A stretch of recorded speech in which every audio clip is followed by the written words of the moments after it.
Morning and welcome to your Daily Sparks. On January 21st, 1925, the lives of countless children in Nome, Alaska were at stake. An epidemic of diphtheria had broken out in the gold rush city, and they didn't have enough antitoxin to treat the sick.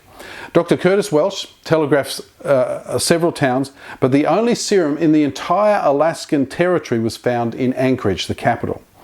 The problem was how to get the needed medicine to Nome in the shortest possible time. Well, with the Bering Sea frozen and no railroads or roads extending to Nome's remote location, dog teams were the only solution. A doctor in Anchorage placed the serum in an overnight train to Nenana, and from there 20 sled dog mushers, how's that, took turns transporting the precious medicine over 674 miles. The relay ended in Nome on February the 2nd.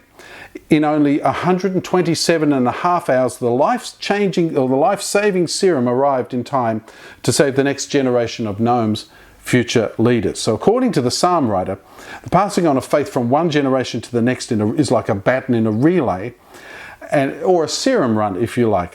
What God had taught the psalmist was the precious truth. He felt an obligation to pass it on to those who would come after him. So what a challenge for every believer. Consider the people as well as the children whom you will encounter during your daily routine. How can you help them to know God?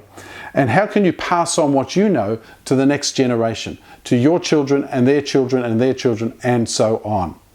I want to encourage you today to invest in the next generation, to love them and to share the great truths of the Word of God with them, because that stuff lasts eternity and we need to pass it on in a relay from generation to generation. We'll see you tomorrow on Sparks.